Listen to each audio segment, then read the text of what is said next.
Un spectre hante le monde, le spectre de l'anarchisme. Quelques nuits, dans quelques rues de quelques villes, un groupe s'est formé presque spontanément.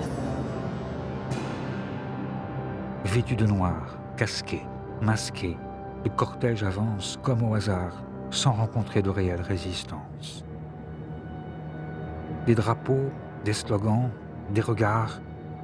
Une caméra tenue par l'un des leurs saisit chaque détail.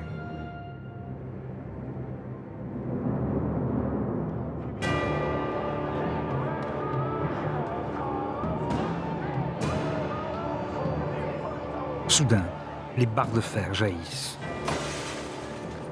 Mais ce jeune homme qui casse une vitrine, cette femme qu'on entend crier, et lui qui va bientôt graffer « Fuck the system » sur un mur, tous ceux-là qui font une émeute comme on allait jadis au Saturnal, devinent-ils qu'ils incarnent aujourd'hui l'autre grande menace pour les polices occidentales? Et en pratiquant ici la propagande par le fait et l'action directe, qu'ils s'inscrivent, parfois sans le savoir, dans l'histoire longue et méconnue de l'anarchisme.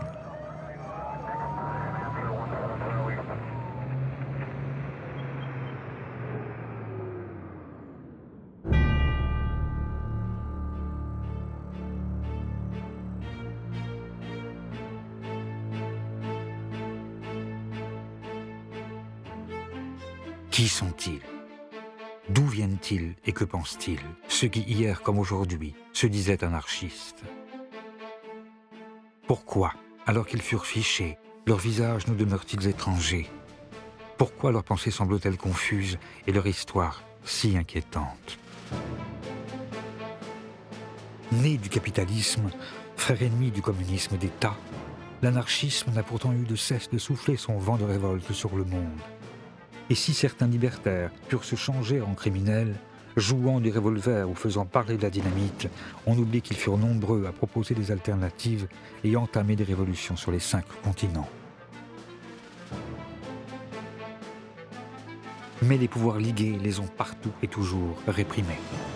On les a menés enchaînés à la guillotine ou on les sangla au dossier de la chaise électrique. Et le moindre de leurs châtiments ne fut sûrement pas la réduction de leurs gestes à une chronique de faits divers, ni l'effacement de leur victoire dans la mémoire sociale. Or, même avec ces pratiques passées désormais dans nos habitudes de vie, quand leurs idées finirent par se populariser, se diffuser et tisser de nouveaux réseaux qui séduisent les jeunes générations de Paris à New York et de Tokyo à Buenos Aires, les anarchistes ont continué de susciter le fantasme et de provoquer le malentendu. D'où vient donc l'odeur de soufre qui précède chacun de ces sombres cortèges? Et quelle folle espérance se soulève avec chaque drapeau noir brandi? Comment l'anarchisme, qui rêve pour notre vieux monde d'un autre futur et combat depuis plus de 150 ans tous les maîtres et les dieux, nous pose-t-il des questions toujours aussi actuelles? Et pourquoi son histoire, qui oscille comme un pendule de gauche à droite, de l'insurrection à l'attentat, est-elle plus que jamais la nôtre?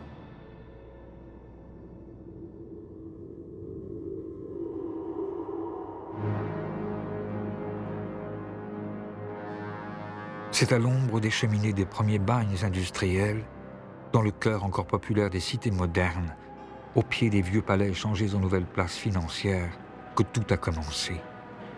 Nous sommes au début du 19e siècle et on assiste partout à l'avènement d'un système économique nouveau. Le capitalisme fait ses premiers pas.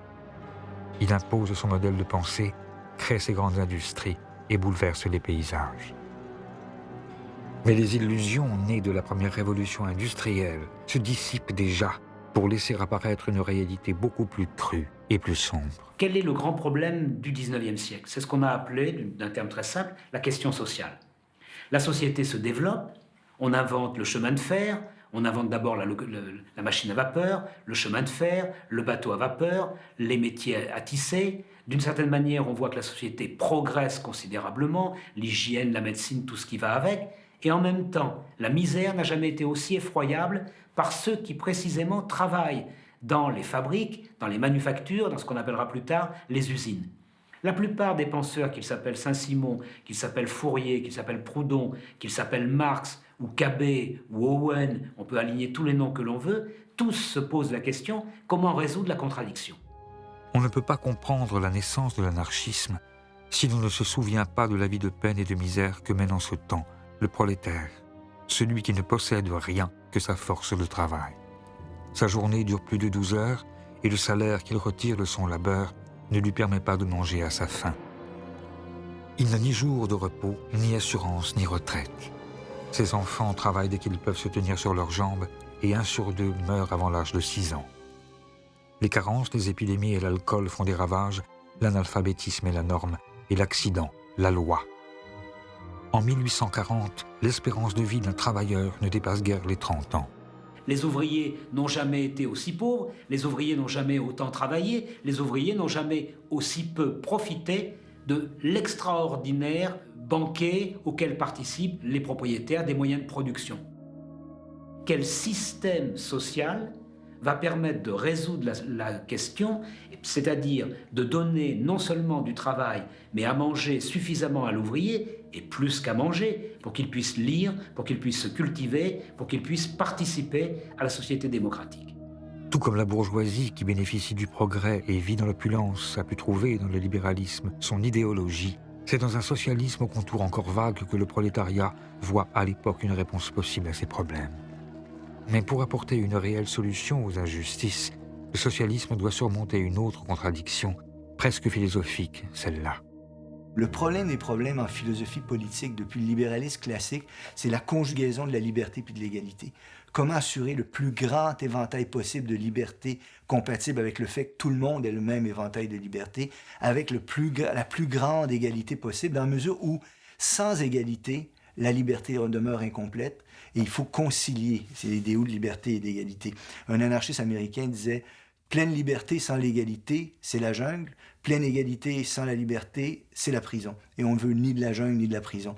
Cette tentative de concilier, et c'est pas facile, mais le maximum de liberté avec le maximum d'égalité, cette aspiration double à la fois à l'égalité et à la liberté, je pense que c'est une des valeurs fondamentales de l'anarchisme. Jusqu'à la moitié du XIXe siècle encore, le terme d'anarchisme, dont la racine grecque anarche signifie absence du pouvoir, est un terme négatif utilisé pour désigner le désordre et le chaos, et il sert alors le plus souvent à dénoncer les fauteurs de troubles. Mais même si l'anarchisme avait pu avoir des précurseurs comme Diogène de Sinope, Thomas Müntzer, Mary Wollstonecraft, Ando Shoeki, comme le libre penseur Sade ou Théophile Leviau, les utopistes comme Godwin, Owen ou Fourier, des révolutionnaires enragés comme Gracchus Babeuf ou Sylvain Maréchal et des contemporains comme Stirner, en décidant de reprendre le terme à son compte, c'est Pierre-Joseph Proudhon qui s'en sert alors pour définir une position politique révolutionnaire et charger soudain l'anarchisme d'une valeur positive.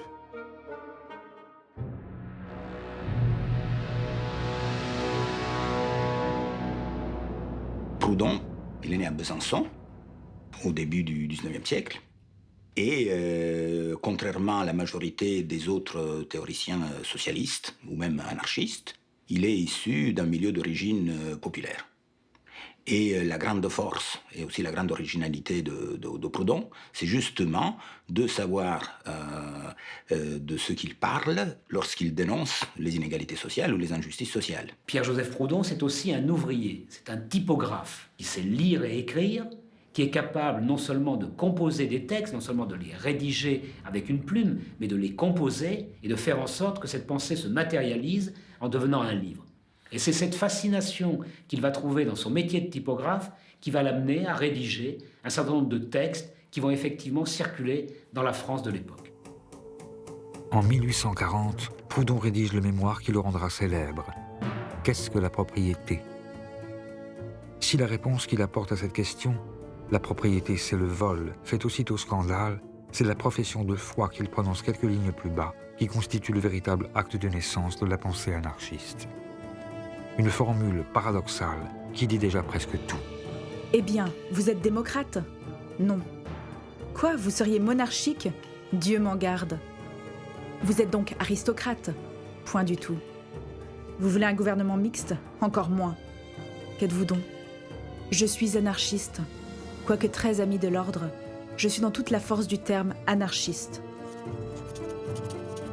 Au même moment où il va se dire anarchiste, il prononce que la propriété, c'est le vol. Qu'est-ce que ça signifie ? Ça signifie qu'il pointe la propriété comme étant le fondement d'un certain ordre social.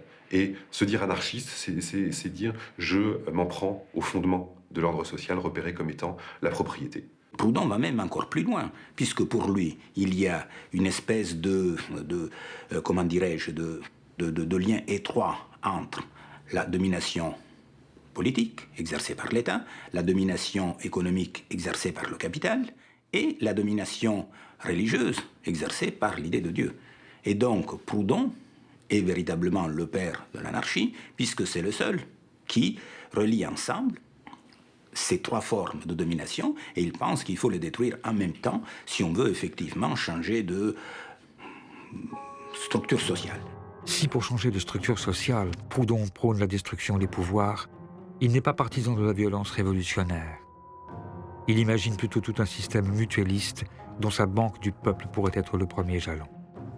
Sa pensée n'en est pas moins attaquée de toutes parts. Il est critiqué, caricaturé, interdit. Pourtant, ses œuvres voyagent et son anarchisme séduit rapidement les socialistes du monde entier. Comme ce jeune docteur en philosophie, Karl Marx, qui écrit alors qu'il le considère comme le nouveau héros du mouvement ouvrier européen. Ou plus loin, aux marges de l'Europe, dans la lointaine Russie, où le comte Lev Nikolaïevitch Tolstoï emprunte à Proudhon le titre de l'un de ses essais pour nommer son nouveau livre « La guerre et la paix ». Mais c'est avec Mikhaïl Bakounine, un ancien cadet passé par toutes les prisons d'Europe et plusieurs fois condamné à mort, que l'anarchisme va devenir une pensée, à proprement parler, révolutionnaire. Si c'est Proudhon qui utilise pour la première fois le terme anarchiste, Bakounine est peut-être une figure plus importante dans la formulation définitive des idées, dans la mesure où il ajoute aux idées de Proudhon le principe de la révolution. À la différence de Proudhon, en effet, Bakounine prône l'insurrection. Selon lui, la seule manière d'abolir l'État et le capitalisme, c'est une révolution armée. Bakounine entreprend de diffuser la pensée anarchiste au sein de la toute nouvelle Association internationale des travailleurs, plus connue sous le nom de Première Internationale. Cette association, créée en 1864 à Londres, qui affirme que l'émancipation des travailleurs doit être l'œuvre des travailleurs eux-mêmes et qui rassemble à ses débuts plus de 2000 ouvriers, brosseurs, terrassiers, doreurs, charpentiers, menuisiers venus du monde entier, apparaît en effet aux yeux du révolutionnaire russe comme la plateforme idéale pour parachever le projet anarchiste et le faire connaître au monde. À chaque congrès, on discute des moyens de production. Est-ce qu'il faut les collectiviser? Est-ce que chacun a droit d'avoir ses propres moyens de production? Est-ce que ça doit être commun? Est-ce qu'il faut des coopératives? Est-ce qu'il faut des collectivités? Qu'est-ce qu'on fait de l'héritage? Qu'est-ce qu'on fait de l'argent? Quel est le rôle des femmes? Etc. Enfin, tout un ensemble de problèmes qui a jusque-là jamais été abordé.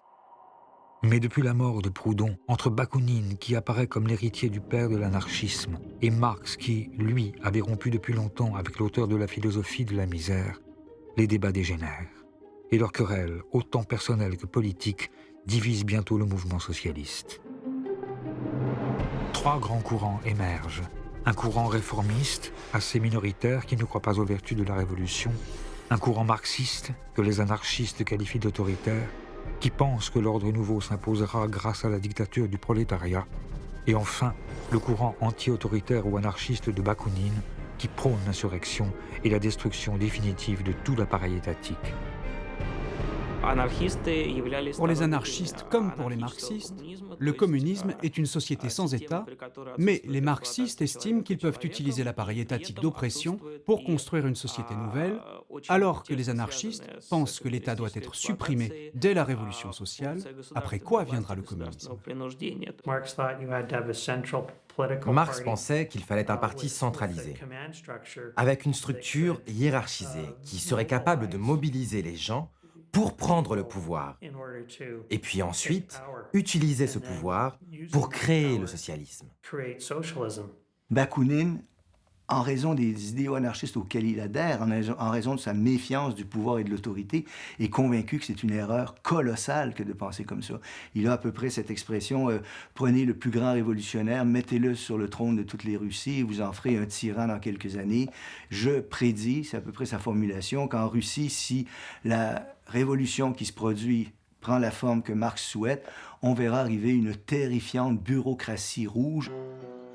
De manière inattendue, c'est dans les profondes vallées du Jura helvétique que ces conceptions reçoivent leur écho le plus favorable.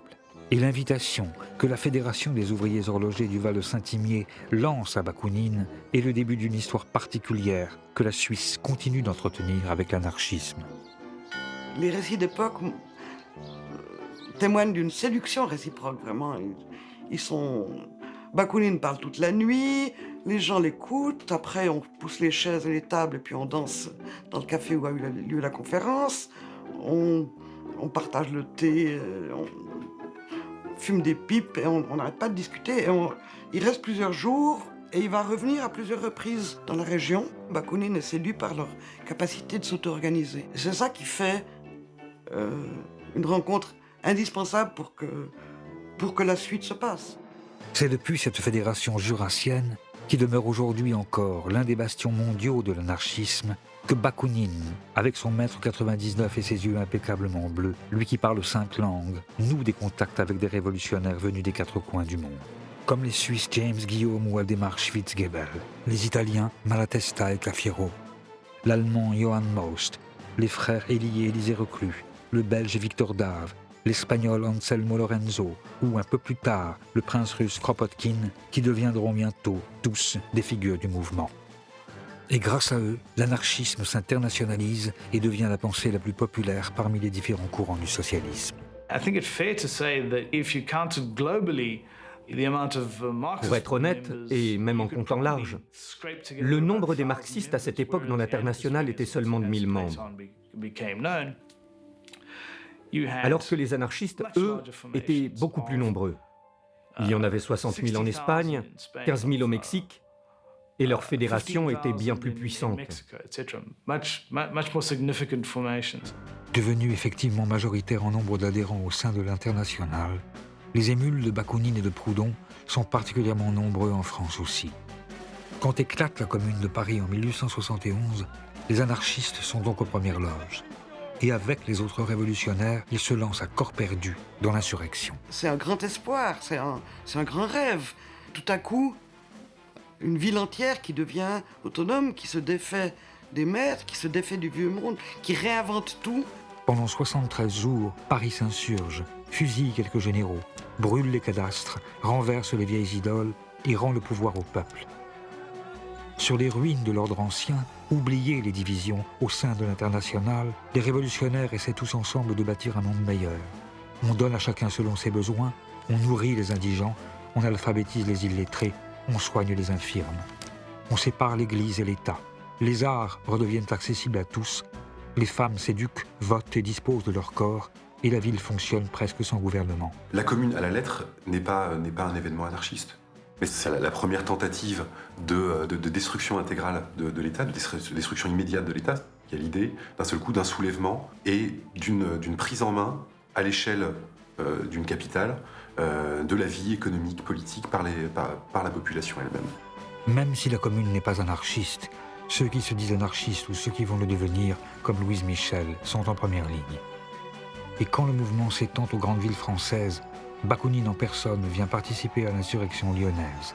Il abolit l'État, l'espace de quelques jours, et croit lui aussi que le grand soir est enfin arrivé. Mais déjà, le pouvoir contre-attaque. Les communards élèvent des barricades et se préparent au combat. Au cours d'une longue semaine, dans le Paris d'Haussmann, une guerre civile a lieu où les travailleurs, hommes, femmes et enfants, affrontent une troupe armée et entraînée.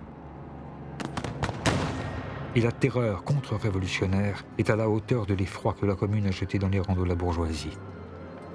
La troupe fusille au hasard. La fine fleur du prolétariat est coupée. Paris se change en un immense charnier. Un massacre dont on n'a pas idée aujourd'hui.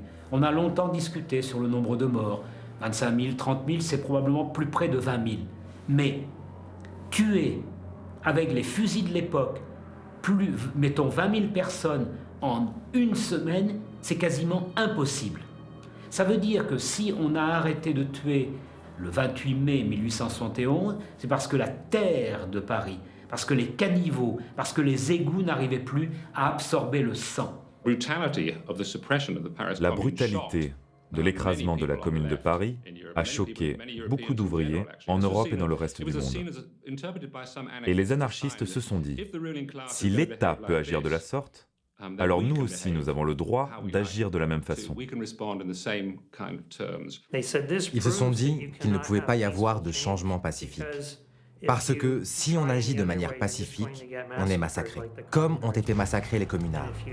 Si vous êtes pacifiste, on vous exécute. Une part de la relève anarchiste est assassinée au cours de la Semaine sanglante. Une autre est condamnée à la déportation dans les bagnes calédoniens. Les rares qui échappent à la mort et au châtiment de l'État connaissent l'exil et la misère. Les marxistes profitent de leur diminution pour achever de les exclure de l'international. Mais l'anarchisme survit. Traqué, grimé, Bakounine parvient à s'enfuir. Il rassemble ses dernières forces en Suisse, à Saint-Imier, dans sa forteresse jurassienne, pour y sceller un pacte qui marquera officiellement la naissance de son mouvement. À ce moment-là, ils sont une quinzaine, 12 jeunes gens qui ont entre 20 et 30 ans, qui viennent d'Espagne, d'Italie, de Suisse, et il y en a 3 qui sont un peu plus vieux qu'eux. Il y a Bakounine, un Espagnol et Gustave le Français, un communard. Et il crée une nouvelle organisation. Les historiens ne la mettent pas dans la liste des internationales. Enfin, c'est une nouvelle organisation. Hein. La dénomination qui lui est donnée et qui sera reprise à l'époque a le mérite d'une grande clarté. C'est l'international anti-autoritaire. Qui adopte toute une série de dispositions dans lesquelles on affirme clairement que le premier des devoirs de l'Association internationale des travailleurs, c'était la destruction de tout pouvoir politique. C'est-à-dire qu'à ce moment-là, clairement, il y a pour la première fois une création d'une organisation qui se fixe explicitement des objectifs anarchistes. À Saint-Imier, en signant un pacte d'amitié, de solidarité et de défense mutuelle, les anarchistes prennent leur indépendance. Ils se dotent d'une charte, d'une organisation et d'un programme. Horizontalité dans l'organisation et anti-autoritarisme, radicalité révolutionnaire et internationalisme, athéisme, liberté de parole et de pensée, égalité de tous et refus du jeu des partis, tous les aspects de la pensée libertaire sont rassemblés ici pour la première fois. Les anarchistes y inventent même une nouvelle arme dont l'emploi généralisé aurait la capacité de détruire tout pouvoir politique et de précipiter la révolution.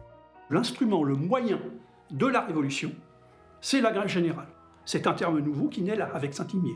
Alors ça n'est pas encore le syndicalisme, ça n'est pas encore moins en termes de comme concept, hein, l'anarcho-syndicalisme, mais tout y est là, tout est en place. Le but, c'est pas d'exister ou de se perpétuer, c'est d'aller à une révolution.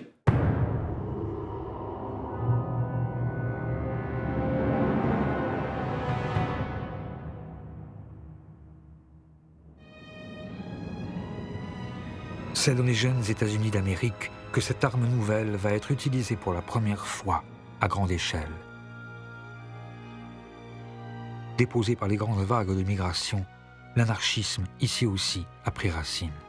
Il a même trouvé, dans ces bataillons de pauvres qui viennent grossir les grands centres industriels du Nord, où le salariat ressemble tant à l'esclavage du Sud, un terreau favorable à son épanouissement. Car au début des années 1880, la guerre civile se prolonge dans des luttes sociales sévèrement réprimées, comme celle des cheminots de Pennsylvanie, où le gouvernement fédéral fait tirer à l'arme lourde sur les travailleurs. Les charges, baïonnettes au canon, font des dizaines de morts. Pour les nouveaux arrivants, le rêve américain se change souvent en long cauchemar. L'histoire générale des émigrants, que ce soit les Italiens, les Allemands ou les Français, est toujours la même. S'ils sont des ouvriers qualifiés, ils ne trouvent que des emplois sous-qualifiés. S'ils sont des ouvriers sous-qualifiés, ils occupent alors les pires emplois. Et tous perdent leurs illusions en arrivant. Ils ne croient plus au système politique qui se prétend alors démocratique et républicain. Ils se rendent compte de toute la corruption. Et donc, nombre de ces immigrants, soudain, se radicalisent. Cette rencontre avec des idées radicales a notamment lieu à Chicago, où nombre de ces immigrés finissent par arriver. L'acier, le béton et la viande réclament des bras. Rongée par la naissante mafia à la solde d'industriels tout-puissants, la ville regorge alors de travailleurs ségrégés, de filles de joie et d'enfants des rues. Elle devient rapidement le foyer de la contestation. Chicago était le foyer de l'anarchisme aux États-Unis dans les années 1880. Les relations de travail dans cette ville étaient très dures. Il y avait peu de place pour la négociation et les compromis. Les tensions étaient très fortes. Elles opposaient les ouvriers qui vivaient dans une effroyable misère et l'élite économique locale qui refusait tout type de concessions. Inspiré par la nouvelle stratégie anarchiste, en 1886, un 1er mai, qui n'est encore qu'une date parmi d'autres, un mot d'ordre de grève générale est lancé. 340 000 travailleurs se rassemblent pour exiger la journée du 8 heures. La police disperse violemment les manifestants. Les murs se recouvrent d'appels à la vengeance. Le surlendemain, les anarchistes organisent une manifestation de protestation sur la place de Haymarket. Cet événement devient fondateur dans l'histoire du mouvement ouvrier. Les leaders anarchistes ont pris la parole. Mais à la fin de la manifestation, au moment où la police a voulu disperser les manifestants,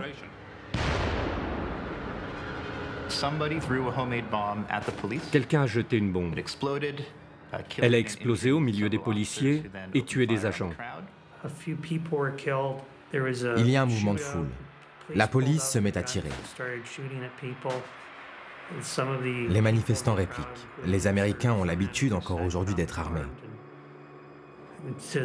Mais les autorités, sans aucune preuve, ont considéré que c'étaient les anarchistes qui étaient responsables de ce désordre et de la bombe.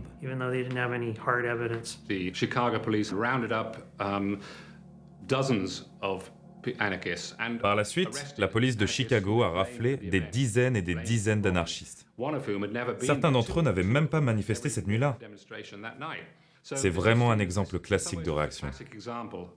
La police de Chicago a utilisé cette bombe pour justifier une répression beaucoup plus globale. 8 anarchistes sont accusés d'avoir jeté la bombe. Dans sa plaidoirie, le procureur reconnaît à demi-mot leur innocence. Nous savons que ces 8 hommes ne sont pas plus coupables que les milliers de personnes qui les suivaient, mais ils ont été choisis parce qu'ils sont des meneurs. Messieurs du jury, faites d'eux un exemple, faites-les pendre, et vous sauverez nos institutions et notre société.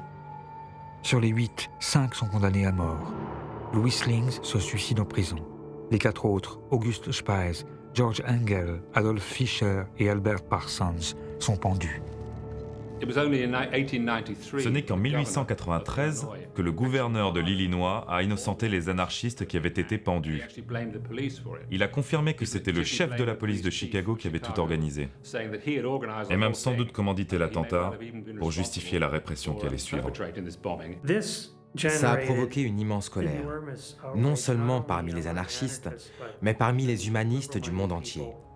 Ce procès avait été inéquitable. Et les anarchistes de Haymarket sont devenus des martyrs pour tous les anarchistes et tous les socialistes. Et par la suite, on pouvait voir leurs portraits partout, dans toutes les organisations ouvrières, non seulement en France, en Grande-Bretagne, mais jusqu'en Amérique latine. Le retentissement mondial de l'affaire d'Haymarket a pour conséquence l'adoption du 1er mai comme journée internationale des travailleurs. Dans les années qui suivent, des manifestations ont lieu partout, emmenées par les anarchistes. Mais c'est en France que le massacre de Chicago va faire entrer l'anarchisme dans une nouvelle ère, celle des bombes et de la propagande par le fait.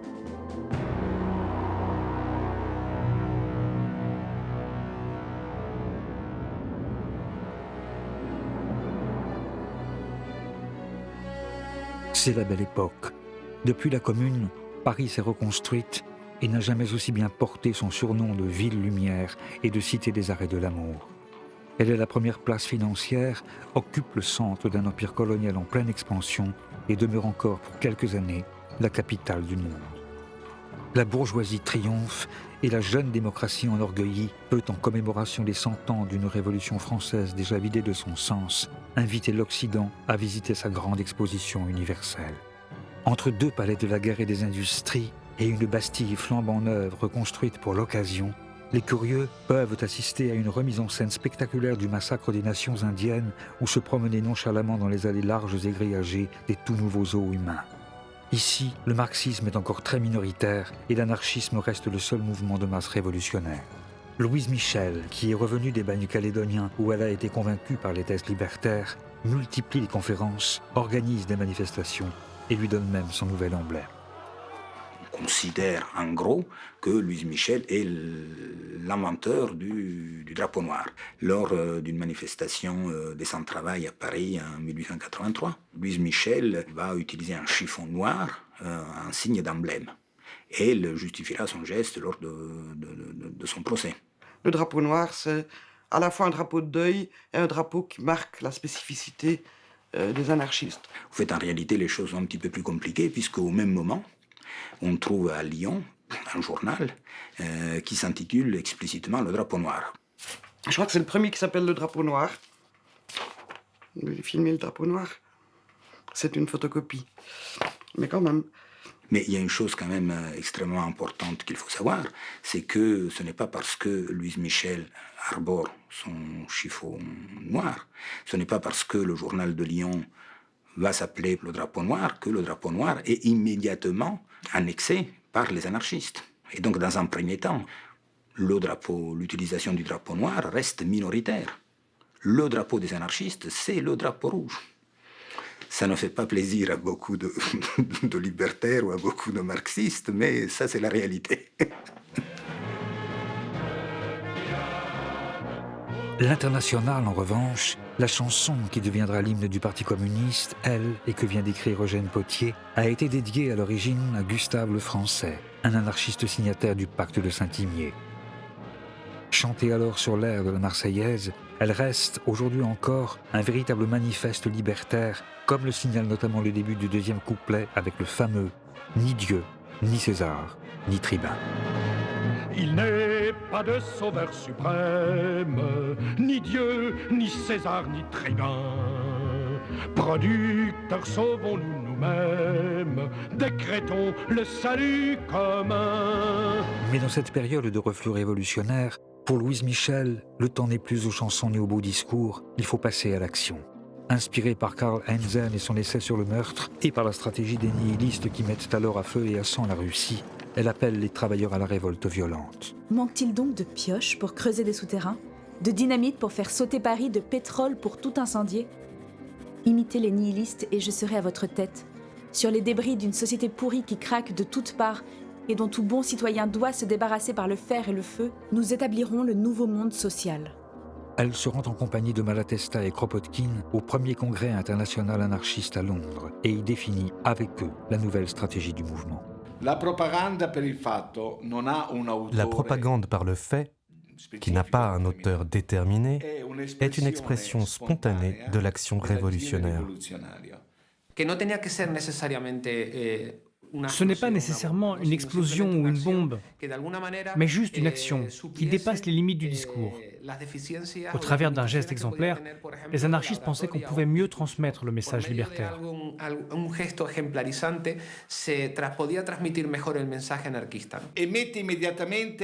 Et puis ça met le révolutionnaire au défi.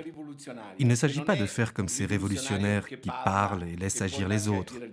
Là, le révolutionnaire agit et il fait la preuve par les faits de sa crédibilité. Cette conception selon laquelle une action d'éclat pourrait créer l'étincelle révolutionnaire qui enflammera l'Occident convainc notamment un certain François Königstein, dit Ravachol. Il adhère au mot d'ordre de Louise Michel et Kropotkin, qui sont, avec Malatesta, les nouveaux théoriciens de l'anarchisme et qui ont appelé à la révolte permanente par la parole, par l'écrit, par le poignard ou la dynamite. Ravachol voit lui aussi, dans la toute nouvelle invention de Nobel, l'outil idéal pour détruire le vieux monde. Il se forme à la manipulation de la nitroglycérine et, à la suite de la répression féroce des premières manifestations du 1er mai en France, sa révolte se changeant soudain en fureur, il décide de passer à l'action. Le 1er mai 1891, Les anarchistes décident de faire une journée de lutte, d'action.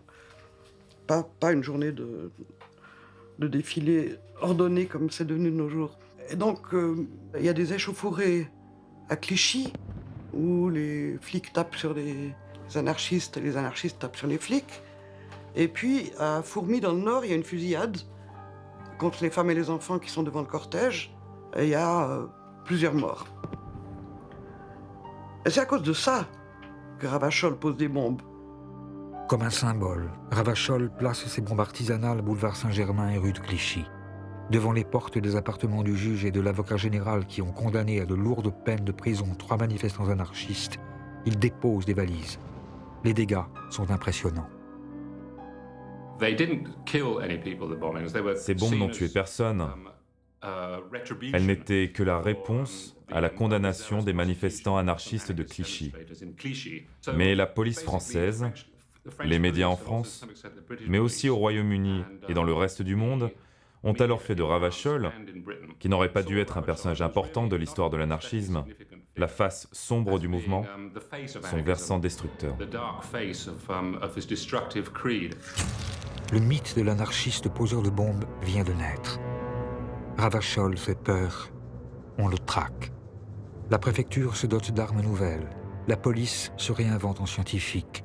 L'une des premières fiches anthropométriques de l'histoire est réalisée, son portrait s'étale à la une de tous les journaux, et grâce aux nouveaux moyens de communication, son nom résonne dans le monde entier.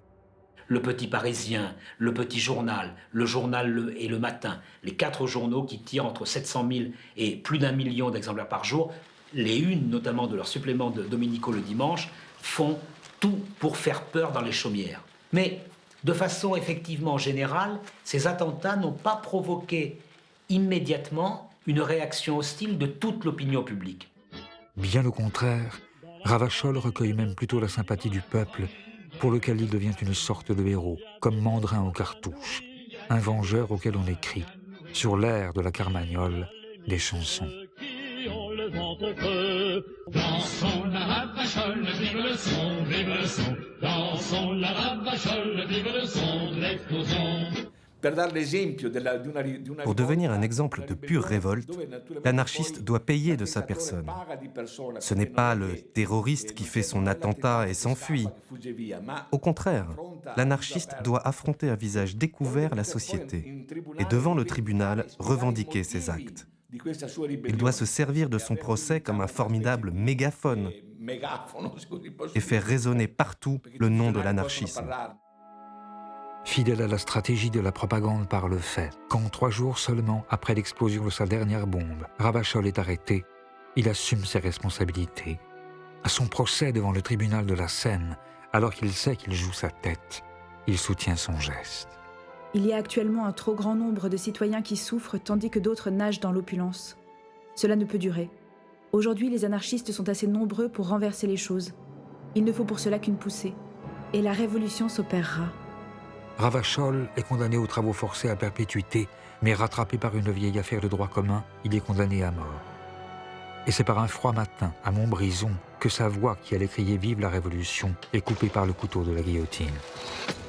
Son exécution, loin d'effrayer les autres libertaires, apparaît comme une déclaration de guerre. La presse anarchiste réclame vengeance. On assiste alors à un véritable emballement. Chacun s'y met, encouragé par des publications qui, de rubriques d'études scientifiques en exposé d'arsenal anti-bourgeois, acquièrent rapidement le surnom de presse dynamite. Des bombes explosent un peu partout. Le restaurant où Ravachol a été arrêté est dynamité. Auguste Vaillant, le Guy Fawkes français, jette une bombe dans la Chambre des députés. Les bombes de Vaillant, elles non plus n'ont tué personne. Elles ont cassé 3 ongles et fait de légères blessures. Pourtant, même s'il n'a tué personne, on le condamne à la guillotine et Vaillant est exécuté. Et sur sa tombe, on retrouvera des fleurs et même un petit mot qui disait « Vaillant, tu seras vengé ». Dans les jours qui suivent, Léon Léautier attaque au tranchet. Amédée Powell se fait exploser devant l'église de la Madeleine. Émile Henry fait plusieurs morts en posant des bombes, dont une au hasard dans le restaurant de la gare Saint-Lazare. On dynamite Faubourg Saint-Jacques, rue Saint-Martin, rue de Vaugirard. à Lyon, Angers, Le Havre, Amiens, Marseille. La France prend peur et la stratégie de l'attentat commence à faire débat au sein du petit monde libertaire. Devant l'emballement ravacholiste, des auteurs comme Malatesta, Kropotkin et même Reclus pensent qu'on est confronté à une forme de dangereuse déviation. C'est-à-dire qu'ils ne peuvent pas accepter que l'on puisse commettre n'importe quel geste, n'importe quel attentat au nom de l'anarchie. Si la stratégie de l'attentat fait débat parmi les révolutionnaires, ce sont des avant-gardes artistiques que viennent les derniers soutiens aux propagandistes par le fait. Après Wagner, Seurat ou Courbet, aux côtés des littérateurs libertaires comme Octave Mirbeau, Georges Darien ou Félix Fénéon, des créateurs comme Manfred Jarry, Pissarro, Rodin, Ibsen, Oscar Wilde, Joseph Conrad, Jack London ou Mallarmé, ils sont nombreux alors à admettre, même ressentir une certaine admiration pour les poseurs de bombes. Je vais d'ailleurs citer au fond un seul d'entre eux, mais pas le moindre, Émile Zola. Il est sensible au fait que ces hommes sont d'une sincérité absolue. On est au cœur du roman, un des romans les moins lus de son œuvre, et pourtant pas le moins intéressant, Paris. Aux premiers actes encore innocents des anarchistes, la répression a été si dure, la police a si rudement malmené les quelques pauvres diables tombés dans ses mains, que toute une colère a monté peu à peu. Songe donc aux pères battus jetés en prison, aux mères et aux enfants crevant de faim sur le pavé, aux vengeurs affolés que laisse derrière lui chaque anarchiste mourant sur l'échafaud. La terreur bourgeoise a fait la sauvagerie anarchiste. Indépendamment de ses soutiens et malgré les critiques, lors de l'exposition coloniale de Lyon, cette escalade dans la violence atteint son apogée à la suite de l'assassinat du président de la République Sadi Carnot par un anarchiste de 20 ans, un jeune boulanger venu d'Italie. Caserio, Sante Hieronimo Caserio, profite de la visite du président Sadi Carnot à Lyon pour l'assassiner. Carnot avait été prévenu, il avait été prévenu d'ailleurs par la police mais aussi par les anarchistes, que le sang de ceux qui avaient été condamnés à la guillotine lui retomberait sur les mains. Sadi Carnot est assassiné et il meurt sous le couteau à Lyon. La mort de Sadi Carnot est un coup de tonnerre. On lui fait des funérailles nationales, ses cendres sont mises au Panthéon. Son assassin est rapidement jugé et mis à mort. Et pour ne pas que sa tombe devienne un lieu de pèlerinage, les restes de Saint Geronimo Caserio, anarchiste et martyr, sont jetés dans une fosse anonyme. Mais cela ne suffit pas et la répression se généralise. À ce moment-là, en France, on va faire adopter ce qu'on appelle les lois scélérates, des lois qui interdisent toute propagande anarchiste et assimilée à une association de malfaiteurs, et en même temps toute propagande antimilitariste. Et donc, il y a une mise en fiche de la quasi-totalité des militants, qui est réalisée à ce moment-là, y compris des malheureux qui étaient tout simplement abonnés à telle ou telle revue libertaire. Né à Kharkov, Julien Turin, né à Bordeaux, Cohen, Joseph, Mickey, né à Ferdinand, Gauthier Jean-Joseph, né à Grenoble, producteur, Grand Didier Alfred, Delors, né à Saint-Denis, Jean-Baptiste, peintre en né à bâtiment. Marvejol, typographe, Martis, Richard. En même temps, c'est des informations ahurissantes. Les anarchistes très dangereux, quand on les connaît, c'est un ouvrier horloger du Val de Saint-Imier qui prononce quelquefois des phrases un peu incendiaires, mais qui de nous n'a jamais dit pendez-les tous ou mort aux flics, mort aux vaches. Je veux dire, on a tous fait. La panique gagne le monde. Les rumeurs les plus folles courent de ministère en consulat. Les anarchistes complotent. Ils sont une menace pour la sécurité des nations. À l'image des États-Unis d'Amérique, les gouvernements se dotent de lois contre le péril noir.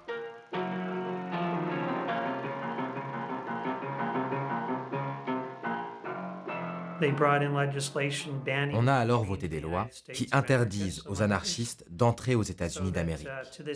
Et depuis ce jour, si vous êtes assez fou pour dire que vous êtes anarchiste, vous ne pourrez pas passer la douane. On vous l'interdira. Oui, c'est à ce moment qu'ont commencé ces lois qui criminalisent les gens juste pour leurs idées politiques.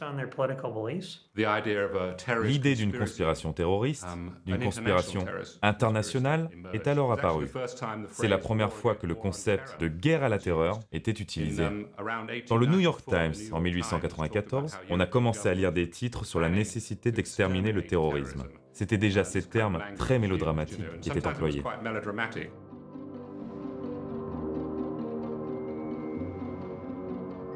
Pour faire la guerre à cette internationale noire tout imaginaire, une bien réelle internationale policière se met en place. Les gouvernements de 21 pays organisent la Conférence internationale pour la défense sociale contre les anarchistes, où sont jetées les bases de ce qui deviendra Interpol. À Rome, en 1898, a lieu la conférence anti-anarchiste qui rassemble tous les gouvernements. Parce que tous les gouvernements, les rois, les princes, sont tous terrorisés à l'idée de se faire assassiner par un anarchiste. Mais tout ça ne sert à rien, puisque le 29 juillet 1900, en Italie, le roi Umberto Ier est assassiné par un anarchiste, Gaetano Bresci. Et avec lui, malgré la répression et les lois d'exception, les têtes couronnées et les chefs d'État tombent comme à gravelotte sous les coups des anarchistes. Le tsar de Russie, les présidents d'Uruguay, d'Équateur, du Salvador, en Espagne, le président du Parti conservateur et au Portugal, le roi et le prince héritier sont tués. À Genève, Luigi Lucchini poignarde l'impératrice Élisabeth d'Autriche, plus connue sous le nom de Sissi. À Madrid, le président du Conseil espagnol est assassiné. Et ainsi de suite, jusqu'à la guerre où Alexandros Kinas tue le roi des Grecs et Gavrilo Princip, l'archiduc d'Autriche et sa femme. Mais face à la propagande par le fait des anarchistes, l'État fait de la propagande. Et quand il se trouve des entrepreneurs malins, l'anarchisme peut aussi servir à faire la promotion de ses petites affaires. Comme c'est ici le cas d'Edison, qui profite de l'exécution de Leon Cholkoch, l'assassin du président des États-Unis McKinley, pour promouvoir ses deux nouvelles inventions, le cinéma en 35 mm et la chaise électrique. Ces attentats qui, somme toute, bien sûr, ils sont pas marrants, mais ils n'ont pas fait beaucoup de morts. Je pense que la période des attentats en France, elle a fait moins de morts que la révolte des bagnards aux îles du Salut en 1994, où ils sont tous fait assassiner par les gardiens. En réalité, le nombre de ces attentats n'est pas si élevé. Les historiens s'accordent à dire qu'il y a eu moins de 200 morts dans toute la période de la propagande par le fait. Creo que la sobredimensión que han tenido los atentados anarquistas y los magnicidios. L'exagération qu'on a faite de l'importance des attentats est surtout le fait de la presse, qui voulait faire peur. Et aussi parce qu'il est difficile de faire comprendre les différentes nuances de l'anarchisme. C'était plus simple, pour tout le monde, de ramener tous les types de lutte armée à la seule dénomination de terrorisme. Mais à la fin du 19e siècle, pour les anarchistes, un fait est sûr. La stratégie de l'attentat a montré ses limites. Elle n'a nulle part précipité d'insurrection et a plutôt contribué à décrédibiliser la cause libertaire. Pour les théoriciens, il est urgent de revenir à l'essentiel. À la fin du XIXe siècle, beaucoup d'anarchistes, et même ceux qui avaient au départ accepté cette stratégie, ont commencé à rejeter la propagande par le fait et à dire que c'était une stratégie qui ne menait nulle part. C'est notamment le cas d'Enrico Malatesta, qui a dit « Le problème, c'est que ça nous a éloignés des luttes. Là où les anarchistes doivent être, c'est au cœur des luttes sociales. » Et donc, à la fin des années 1890, les anarchistes reviennent dans le mouvement social. Et c'est ainsi que naît le syndicalisme révolutionnaire.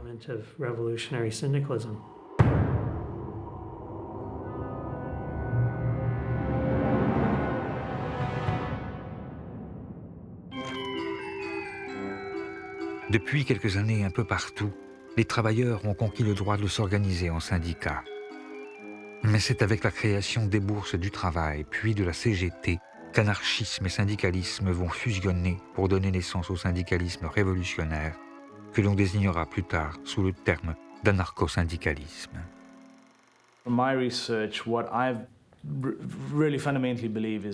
Mes recherches montrent que le syndicalisme est fondamentalement une stratégie anarchiste.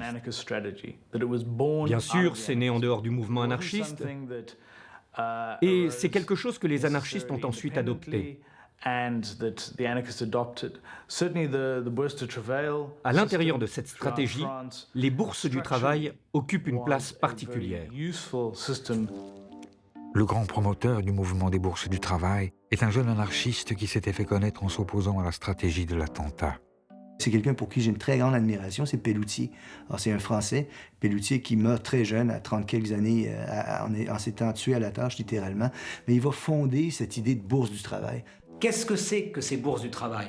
Tout comme le nom l'indique, c'est une bourse, c'est-à-dire un endroit où l'on vient pour négocier son travail, c'est-à-dire pour chercher un travail. Au départ, c'est simplement, effectivement, pour permettre à ceux qui n'avaient pas de travail d'en trouver. Et puis rapidement, les bourses du travail deviennent des écoles professionnelles, des écoles, des bibliothèques. On y discute, on y élabore une véritable pensée. Alors pour un étranger comme moi, parce que quand je vais en France, je trouve ça très émouvant de voir ces bâtiments-là. C'est des bâtiments habituellement assez imposants, hein, c'est très beau. Que les ouvriers se sont payés eux-mêmes avec leurs économies. Et dans ces bâtiments-là, il y avait une incarnation des idéaux sociaux, politiques, économiques qu'ils défendaient. Il y avait des lieux de défense des travailleurs immédiates. C'était des lieux où on incarnait véritablement ce qu'on voulait voir plus tard dans la société. C'était des lieux où on commençait à donner les prémices de la société de demain et on commençait à donner des outils pour lutter pour y parvenir. On y trouvait typiquement, on pouvait y trouver un musée du travail, on pouvait y trouver des cours du soir. Il y a des débats, des conférences, des spectacles aussi le dimanche où les ouvriers viennent en famille, et des spectacles un peu exigeants, élevés. Enfin, c'est vraiment des foyers d'éducation populaire. Donner à l'ouvrier la science de son malheur, la formule de Pelloutier. Il y a encore une fois cette idée que la situation objective, elle est connaissable. On peut la connaître, et si on donne les informations pertinentes aux gens qui sont concernés, ils comprendront la situation dans laquelle ils se trouvent et ils seront vraisemblablement intéressés à la transformer, cette situation-là. Donc c'est cette idée que la connaissance du monde est un préalable à la volonté de le transformer. On retrouve cette idée-là chez les anarchistes, on retrouve cette idée-là chez Pelloutier. Le nombre de bourses du travail explose. Sous la pression des travailleurs, les villes se dotent de palais du peuple.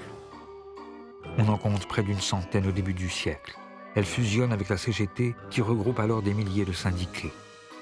S'ils ne sont pas tous libertaires, loin s'en faut, ils se donnent pour secrétaire aux fédérations Émile Pouget, un anarchiste consommé qui considère lui aussi que c'est le syndicat et non le parti politique qui doit avoir un rôle central, stratégique et révolutionnaire. C'est l'âge d'or, au fond, du mouvement syndical.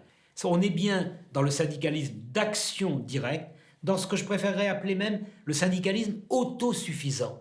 Il n'y a pas besoin de relais politique. Il n'y a pas à distinguer ce qui relève du politique avec des élections, avec des partis qui, par le vote, obtiendraient un certain nombre de réformes, et puis le syndicat qui se contenterait au fond des réformettes ou des petites mesures qui ne concernent que les travailleurs de telle usine. Non.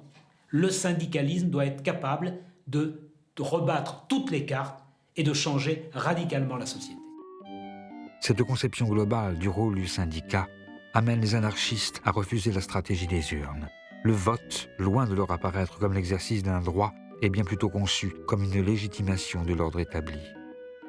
À chaque élection, ils prônent un abstentionnisme radical. Ils savent bien que le vote, c'est une arme tout à fait illusoire, que ça ne change rien, dans la mesure, notamment, où dans la meilleure des démocraties, les 10 représentants du peuple n'ont aucun compte à rendre au peuple qui les a élus.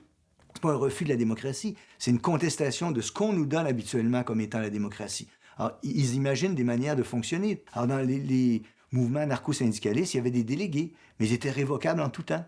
Alors, c'est une façon différente de penser la politique.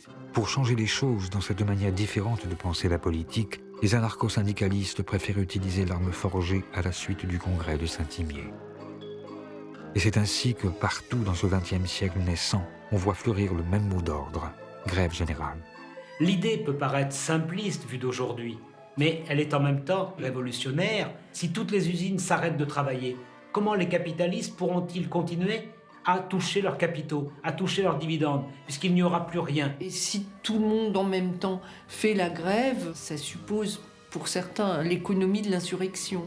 La société s'écroulera d'elle-même sans qu'il soit besoin d'une violence extrême, puisque la bourgeoisie ne pourra pas faire front. Ce sera déjà la société sans État, puisque l'État n'aura plus de raison d'être. C'est pas l'idée, au fond, de tuer ou de mettre en prison les bourgeois, les capitalistes. C'est les tuer dans leur essence de capitalistes. S'il n'y a plus de capitaux produits, il n'y a plus de capitalistes. En revanche, le capitalisme, lui, tue. Comme à Courrières en 1906, où a lieu l'une des plus grandes catastrophes de l'histoire ouvrière. À la suite d'un coup de grisou et d'un coup de poussier, les mines s'enflamment. Afin de préserver le gisement de charbon, les propriétaires bouchent la mine. Plus de 1500 mineurs sont pris au piège des flammes, des gaz et de l'obscurité. Seuls 24 en reviendront. Aussitôt, les mineurs se mettent en grève. Les femmes en tête réclament justice. Les anarchistes sont en première ligne. Clémenceau, qui vient d'être nommé ministre de l'Intérieur, envoie la troupe. 20 000 soldats chargent les manifestants. En réponse, pour le 1er mai 1906, les syndicalistes libertaires de la CGT exigent la journée de 8 heures et appellent à la grève générale.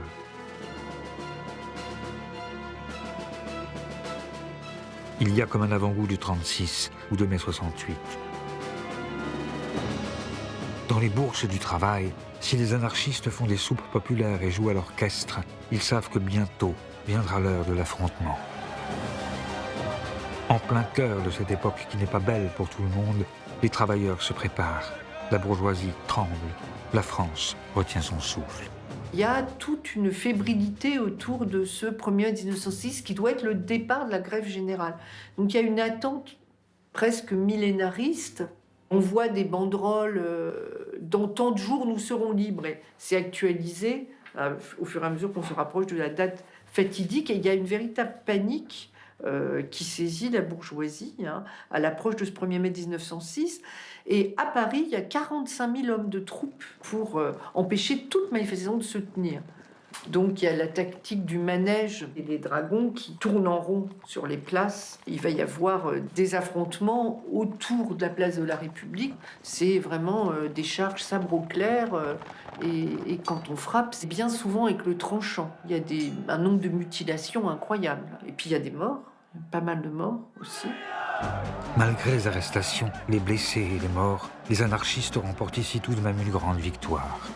Ils font la preuve qu'ils peuvent mobiliser les travailleurs et obtenir gain de cause. Car si la journée du 8 heures n'a pas été obtenue, le gouvernement a tout de même été obligé de lâcher, sous la pression, un jour de repos. Le syndicalisme révolutionnaire est alors au fait de sa popularité.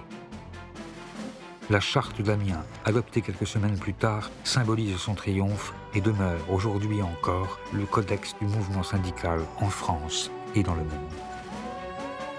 Car au début du XXe siècle, l'anarcho-syndicalisme fait des petits un peu partout. La CNT en Espagne, qui regroupera bientôt près de 2 millions de travailleurs. La FORA, qui structurera la vie politique argentine jusque dans les années 50, ou encore les IWW aux États-Unis d'Amérique, qui prennent pour emblème un chat noir et un sabot que les ouvriers français glissaient dans les machines pour les casser, et qui, dans de très nombreuses langues, formera l'étymologie du mot sabotage. Si vous prenez une carte du monde, alors vous verrez que le mouvement anarcho-syndicaliste s'est développé dans toute l'Amérique latine et dans toute l'Europe. Si l'on parle d'une présence certes minoritaire, mais avec une influence énorme, alors vous trouverez l'Europe de l'Est, l'Afrique du Nord et jusqu'en Extrême-Orient. Le syndicalisme révolutionnaire s'est implanté aussitôt dans le monde entier, surtout dans les pays capitalistes industrialisés.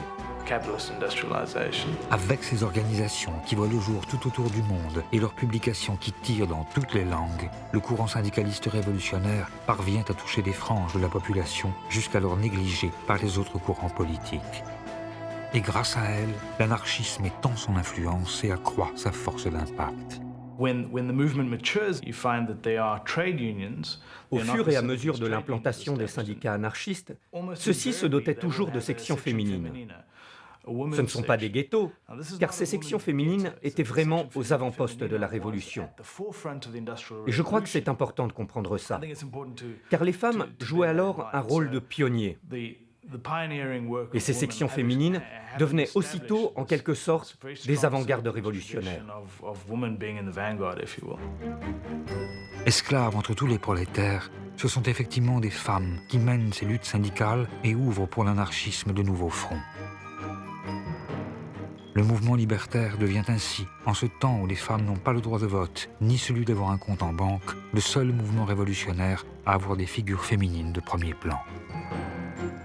On se souvient de Louise Michel, la communarde réprouvée devenue héroïne populaire, et d'Emma Goldman, l'émigrée russe surnommée la femme la plus dangereuse d'Amérique. Mais il y a encore Voltairine Leclerc, dont le talent littéraire n'aura d'égal que le foisonnement de la pensée, Leda Raffanelli, la militante convertie à l'islam et figure marquante de l'anticolonialisme au Proche-Orient, ou Virginia Bolton, qui, avec le sous-titre « Ni Dieu, ni Maître, ni Marie », publie le premier journal féministe de l'histoire. Sans oublier Lucy Parsons, dont l'époux accusé à Haymarket avait été l'un des 5 martyrs de Chicago et qui, née esclave, deviendra l'une des premières militantes de la cause noire. Connues et reconnues, ces femmes qui remplissent des salles sur leur seul nom sont admirées par les sympathisants anarchistes et craintes par les pouvoirs établis, qui n'hésitent pas à les enfermer, à les déporter et même à les exécuter, comme ce fut le cas de Kano Sugako, journaliste féministe et martyre japonaise, qui finira pendue au crépuscule du soir après avoir été accusée à tort de haute trahison. Mais en dépit de la participation de ces personnalités, le syndicalisme révolutionnaire n'en finit pas moins par montrer ses limites. Et Malatesta, encore lui, s'en inquiète qu'il le voit devenir un mouvement légalitaire dans lequel les anarchistes semblent avoir oublié ce qu'ils sont et ce pourquoi ils luttent. Ce que Malatesta critique alors, c'est ce syndicalisme apolitique, de ventre mou, qui n'ose pas contester le pouvoir. Un syndicalisme qui jette la confusion et veut juste perdurer, qui n'admet pas que son objectif final doit être la destruction de tout pouvoir politique. Désespérant de l'action collective, mais aussi victime d'une répression disproportionnée, de nombreux révolutionnaires préfèrent alors se détourner des organisations pour créer, après l'insurrectionnalisme et l'anarcho-syndicalisme, le dernier grand courant du mouvement anarchiste, l'individualisme.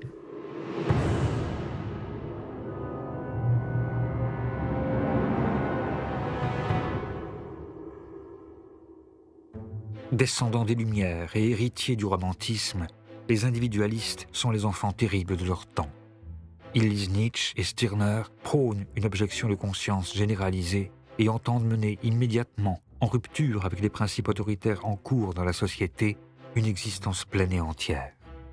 Joseph Albert, dit Libertad, que l'on surnomme aussi le roi de la butte Montmartre, est l'une des figures de ce courant. Il accompagne l'essor des causeries populaires et a fondé le journal L'Anarchie, avec un A minuscule. Libertad est une très grande figure. Alors, il écrit dans l'anarchie, donc on a un certain nombre de textes. Ça ne fait pas de lui un théoricien, hein. C'est des textes très émotionnels aussi. Mais c'est surtout un très grand orateur. Il était mutilé, il marchait avec des béquilles, et malgré son infirmité, il était un cogneur, un redoutable bagarreur. Et tout le monde le craignait. Il est toujours vêtu de sa blouse noire de typographe. Il a ses béquilles qui ponctuent ses discours et qui lui servent aussi contre les policiers. Il faisait des moulinets avec ses béquilles qui impressionnaient les policiers. Même s'il est bagarreur et souhaite à ses lecteurs pour chaque année nouvelle que crève le vieux monde, Libertad, tout comme ces libertaires bohèmes qui peignent sur les pentes de Montmartre, n'empêche pas l'action violente pour autant. C'est des gens dont j'ai examiné les trajectoires cas par cas. Et ce qu'ils veulent, c'est pouvoir travailler de leurs mains, mais aussi de leur tête, enfin, être des hommes complets. Ils veulent avoir la vie bonne, ce qu'ils estiment être la vie bonne, et ce qui est très loin de la vie facile, hein, d'ailleurs, aujourd'hui, maintenant, ici et maintenant. Si les individualistes recherchent le bonheur, ils savent que l'émancipation individuelle passe aussi par la défense des libertés de tous et de chacun. C'est la raison pour laquelle ils prennent part à tous les combats de leur temps. Ils sont en première ligne contre les pogroms et parmi les premiers à soutenir l'innocence du capitaine Dreyfus. Ils sont à l'avant-garde de la bataille pour la laïcité et militent pour la séparation de l'Église et de l'État. Ils font fermer les bagnes pour enfants, ils inventent ce que l'on n'appelle pas encore les luttes affinitaires et s'attaquent à toutes les formes de domination. L'impérialisme, le sexisme et le patriarcat, le racisme et tous les types de ségrégation qu'induisait déjà le monde du travail à cette époque. Depuis les formes les plus intimes d'oppression à l'intérieur des familles jusqu'au plus global, les anarchistes se sont mis alors à toutes les combattre. Ce désir global de changement qui conduit les individualistes à rejeter le travail, la famille, la patrie, tous les fondements de la morale bourgeoise, les amène à proposer des alternatives de vie. Et ces pratiques nouvelles qu'ils inventent alors font d'eux aussi de vrais révolutionnaires. Ça va concerner absolument tous les aspects de la vie, la sexualité, l'éducation, les vêtements. Donc, vous prenez la nudité, les femmes vont abandonner le corset, les chapeaux, tous les vêtements contraignants. À la place du mariage, ils vont préconiser l'union libre. Ou alors certains, l'amour libre. Et éventuellement plural, il n'y a pas d'inconvénient à aimer plusieurs personnes à la fois, et pour les femmes et pour les hommes. Enfin ça c'est la doctrine, bien sûr dans les faits, il y a beaucoup de grincements de dents et de souffrances. Bien qu'ils soient individualistes, ces anarchistes ne s'en regroupent pas moins. Et à défaut de changer le monde, ils décident de changer d'univers. Ils créent dans les villes des Athénées libertaires ou des colonies agricoles à la campagne. Un peu partout, malgré les manques, les rigueurs et le harcèlement policier, ils partent mettre en cohérence leurs idées et leurs actes, préfigurant le retour à la nature des années 70. Ils trouvaient une espèce de grange à l'abandon au fin fond de la Picardie, et puis décidaient qu'ils allaient faire un milieu libre là-bas et vivre dans l'autonomie. Ils faisaient ça sans un sou. Quand nous, on a fait des communautés dans les années 70, où les jeunes qui refont ça, le retour à la nature, ils ont tous les surplus de la société actuelle qui permettent de vivre avec 4 sous. Les ouvriers du début du XXe siècle, ils n'avaient pas 4 sous de côté. Et quand ils étaient au chômage, ils n'avaient rien. Quand ils étaient malades, ils touchaient rien. Donc ils partaient avec rien.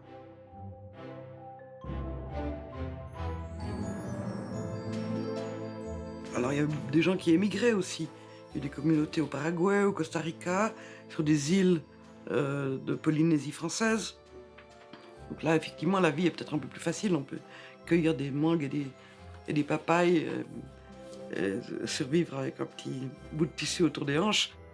On voit alors partout des colonies se créer, en Belgique, aux États-Unis, ou comme ici en Palestine, où des individualistes juifs fondent de Gagna la mer des kibbutzim. Mais c'est effectivement en Amérique latine que de véritables villes libertaires voient le jour. Il y a la Nouvelle-Australie où s'installa notamment Mary Gilmore, ou encore la Colonia Cecilia, fondée au Brésil par Giovanni Rossi et un groupe d'anarchistes italiens, dont il ne reste qu'une seule image.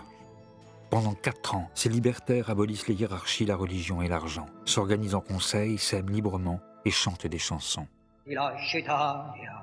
Terra di ladri, coi miei compagni vado in esilio e tutti uniti a lavorare formeremo la colonia sociale e tu borghese ne paghi il fio, tutto precipita, re patria e Dio e l'anarchia forte e gloriosa e vittoriosa trionferà, sì trionferà.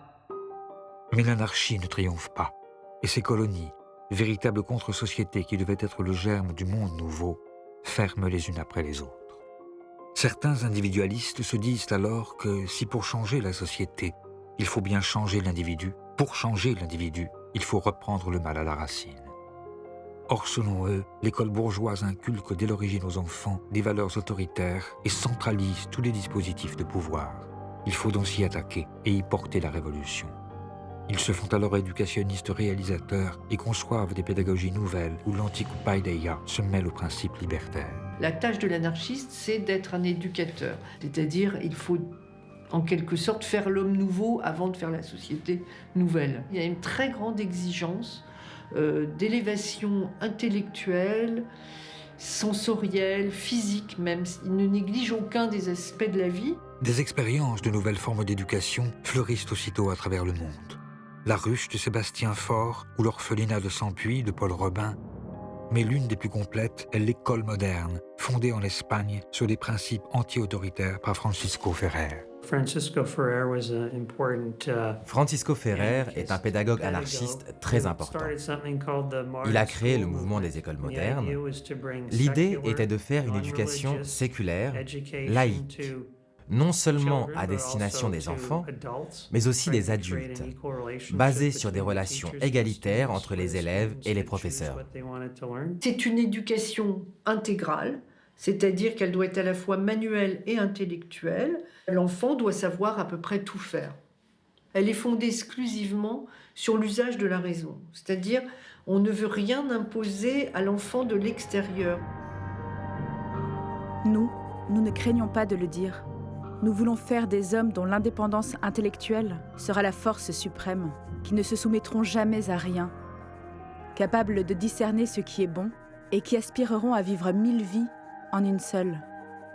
La société craint de tels hommes, et il ne faut pas attendre d'elles qu'elles soutiennent jamais une éducation capable de les produire.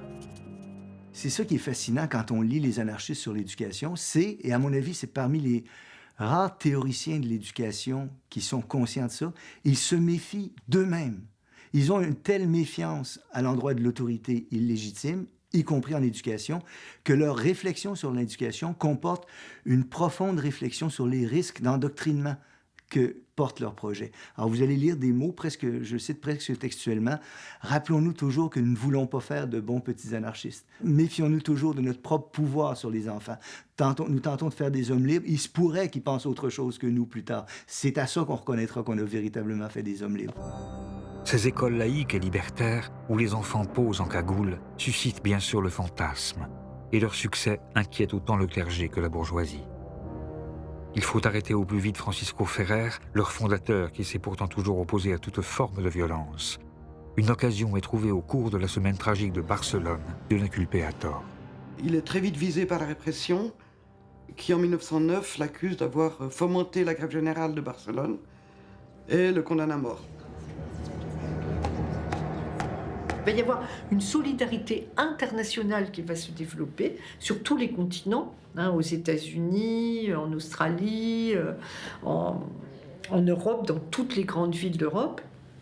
Il y aura des manifestations pour empêcher l'exécution, il y aura des pétitions, il y a même des gouvernements qui vont intervenir pour demander au gouvernement espagnol de l'épargner, mais Ferrer est exécuté. Et alors, quelques heures après son exécution, des foules se rassemblent partout dans les grandes villes, mais notamment à Paris. L'émeute parisienne sera la plus spectaculaire de toutes, le 13 octobre 1909 exactement.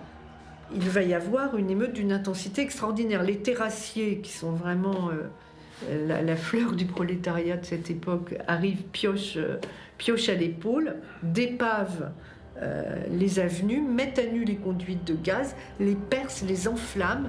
Paris est transformé en brasier. L'assassinat de Ferrer par la justice espagnole, qui provoque les échauffourées les plus violentes depuis la Commune, a ses équivalents dans le monde entier.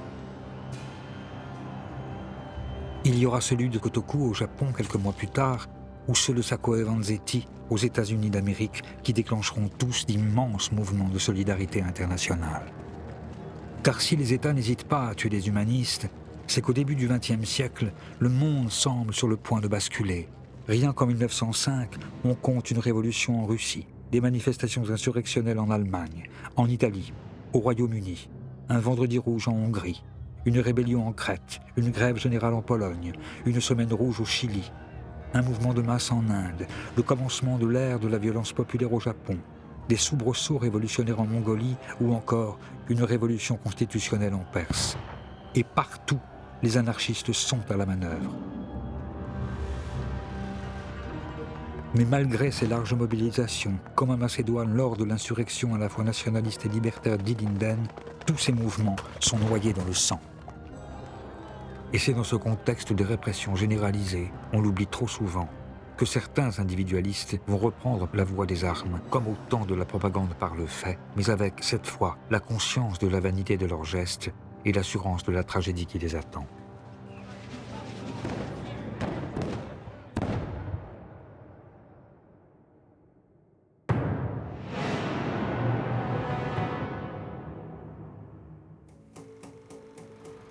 Au début des années 1910, tout semblait pourtant aller pour le mieux dans le meilleur des mondes libertaires possibles. Un congrès international venait d'avoir lieu à Amsterdam où s'était rassemblée la crème de l'anarchisme mondial. Les anarchistes y étaient parvenus à se mettre plus ou moins d'accord sur 2 points fondamentaux. La nécessité d'organiser le mouvement en fédération nationale et, en cas de guerre, répondre à la mobilisation par la grève générale.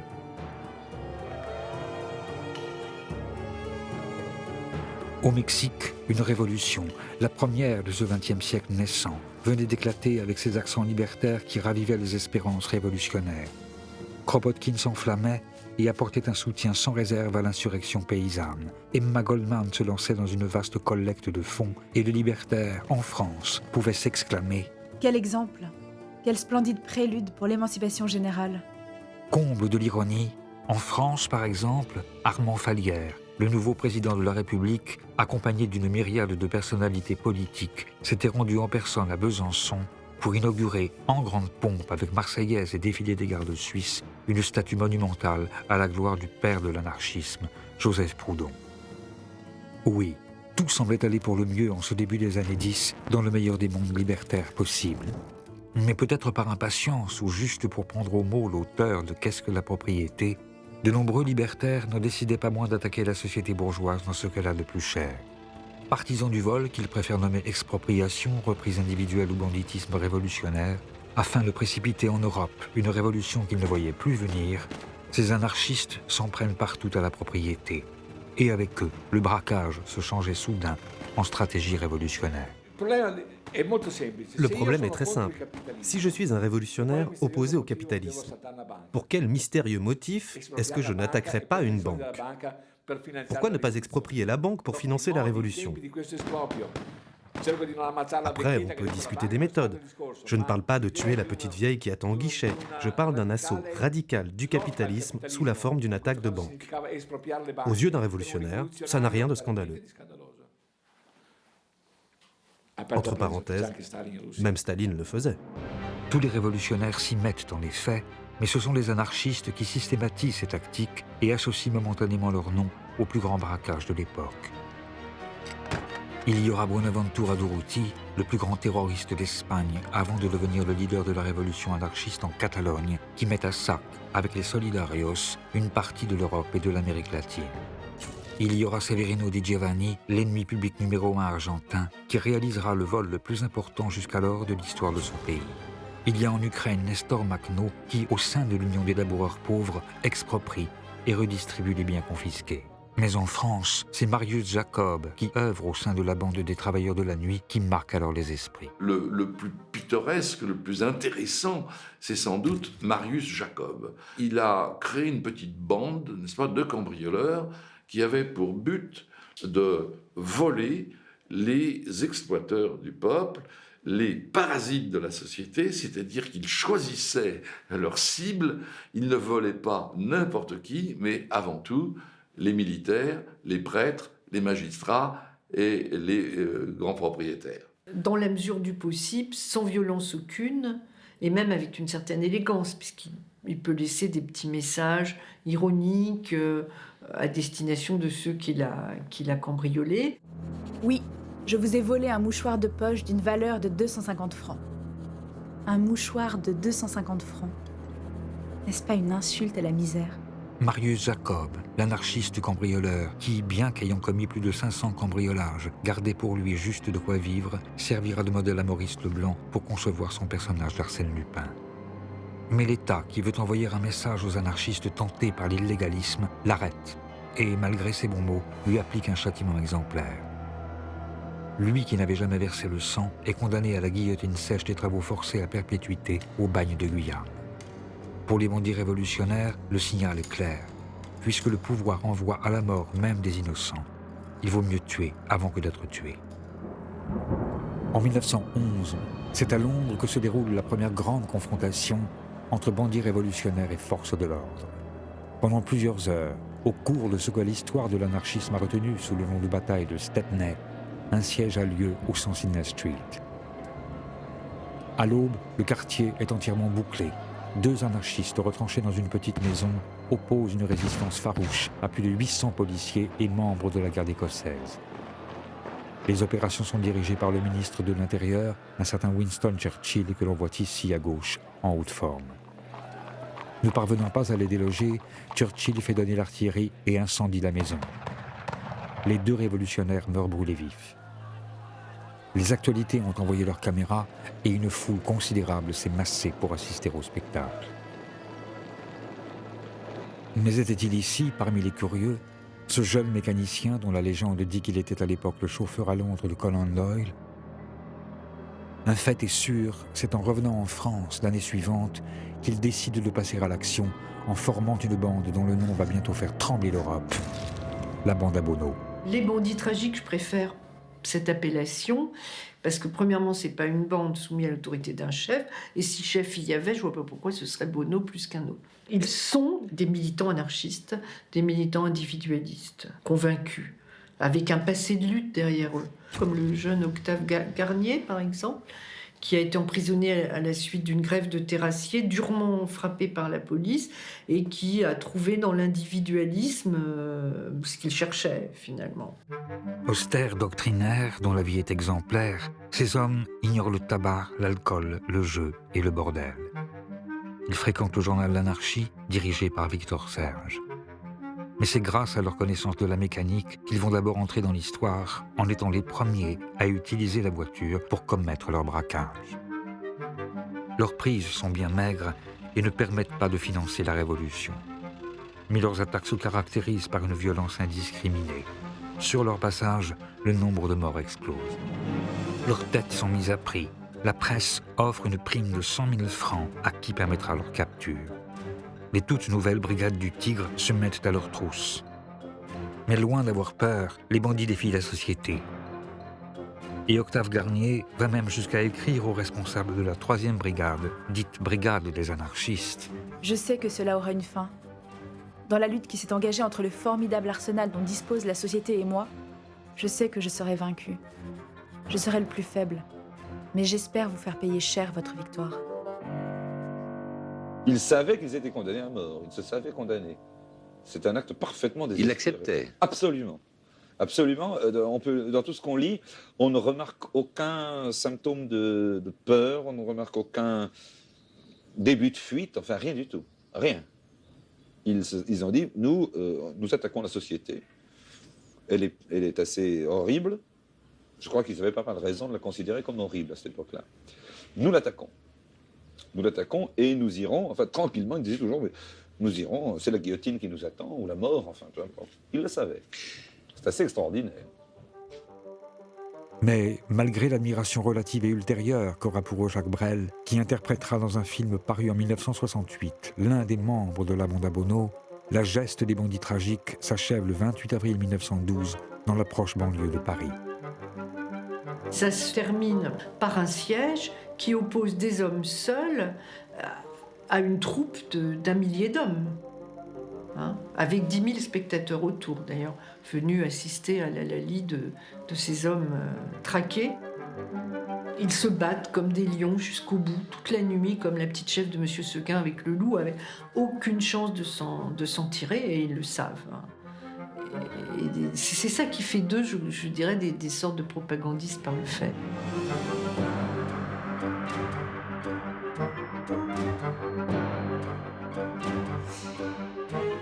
Ici aussi, les actualités sont conviées au spectacle. Une fois n'est pas coutume, c'est la police qui pose des bombes. Les opérations terminées, les corps des anarchistes sont exposés comme autant de trophées de chasse. Cette affaire marque les esprits et signe momentanément la fin du banditisme révolutionnaire en France. Bono, comme nombre d'illégalistes, devient peu à peu une figure controversée, tantôt rejetée, tantôt réintégrée dans la mémoire anarchiste au gré des périodes et des nécessités. Plutôt que de considérer les gestes de la bande à Bono comme étant un véritable mouvement de protestation, si on veut, moi personnellement, je pencherais plutôt pour l'hypothèse que c'est la manifestation d'un échec. C'est-à-dire que ce sont des épisodes qui peuvent attirer une espèce de curiosité morbide, mais en fait, en réalité, restent des épisodes marginaux. Et en ce qui concerne la bande à Bono, c'est de la marginalité d'un groupement qui était marginal.